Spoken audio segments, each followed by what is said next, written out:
microeconomia. Então, esse é o tema geral do vídeo de hoje. Na verdade, o tema geral é economia, né? Mas aí o tema específico, a playlist específica é sobre microeconomia, o livro texto básico que eu estou utilizando, Princípios Básicos do Varian.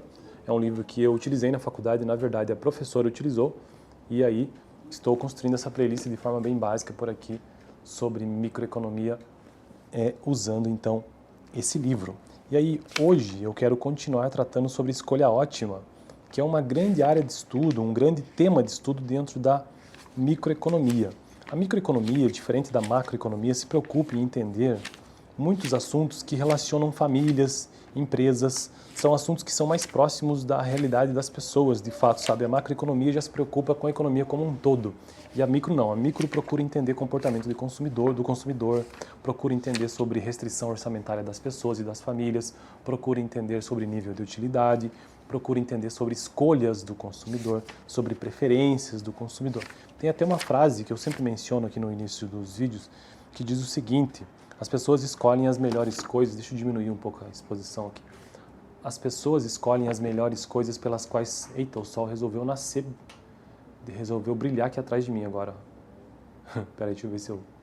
As pessoas escolhem as melhores coisas pelas quais podem pagar. Bom, essa frase diz muito sobre microeconomia, né? Então, as pessoas escolherem tem a ver com teoria das escolhas, ou tem a ver com as escolhas do consumidor, de fato, na microeconomia. As pessoas escolhem as melhores coisas pelas quais podem pagar. Poder pagar tem a ver com preferência do consumidor.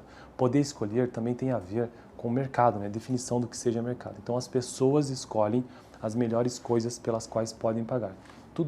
Toda essa sentença tem a ver com os principais tópicos da microeconomia, que são preferência do consumidor, restrição orçamentária, nível de utilidade, mercado propriamente dito. E também escolha, né? Que é o capítulo 5 desse livro do Varian. E hoje, então, quero tratar já sobre a segunda exceção no que se refere à escolha, ou escolha ótima. A segunda exceção é mais interessante. Suponhamos que o ponto ótimo ocorra no ponto em que o consumo de um bem seja zero, como na figura 5.3. Deixa eu ver se eu consigo mostrar essa figura. Como eu não edito os vídeos, né, então às vezes fica difícil. Mas ó, esse aqui é o gráfico. Então o ponto zero ele diz aqui. Que aqui nesse capítulo existe uma relação que está sendo feita o tempo todo, a relação entre escolha ótima e curva de indiferença. O que são essas curvas de indiferença na economia ou na microeconomia? É que em qualquer momento, em qualquer ponto entre a relação, entre a escolha, né, entre a cesta de consumo X1 e cesta de consumo X2, eixo X e eixo Y, essa curva de indiferença, por onde ela está passando, tanto faz para o consumidor estar na cesta de consumo A, cesta de consumo B, desde que respeite essa curva de indiferença, por isso que se chama indiferença. É indiferente para o consumidor optar pela cesta de consumo A ou B. E aí existe uma reta orçamentária e há um encontro entre essa reta orçamentária, o quanto eu tenho para gastar, que está disponível, e a curva de indiferença. Esse encontro, essa que é a escolha ótima. A segunda exceção é a mais interessante. Suponhamos que o ponto ótimo ocorra no ponto em que o consumo de um bem seja zero, como na figura 5.3, como já mostrei, né? Assim, as inclinações da curva de indiferença e da reta orçamentária são diferentes, mas a curva de indiferença ainda não cruza a reta orçamentária. Dizemos que a figura 5.3 representa um ótimo de fronteira, enquanto um caso como na figura 5.1 representa um ótimo inferior.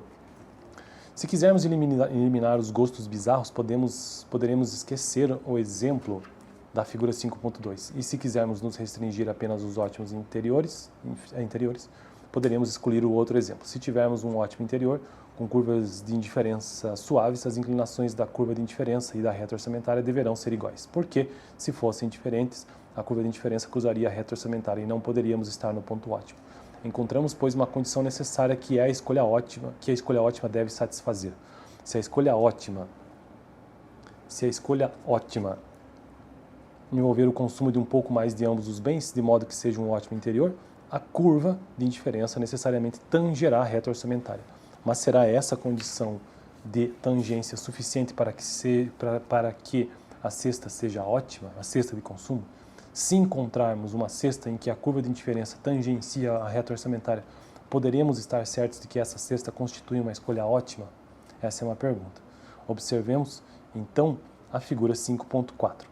Nela temos 3 cestas, olha só. Então aqui a próxima figura que mostra essa relação entre reto orçamentário e curva de indiferença é outra. Deixa eu ver se eu mostro aqui. Veja como já começa a ficar bem mais complexo, né? Observemos a figura 5.4. Nela temos 3 cestas onde a condição de tangência é satisfeita. Então essa curva de indiferença ela ondula e ocorre em pontos distintos, em vários pontos ao mesmo tempo, todas interiores.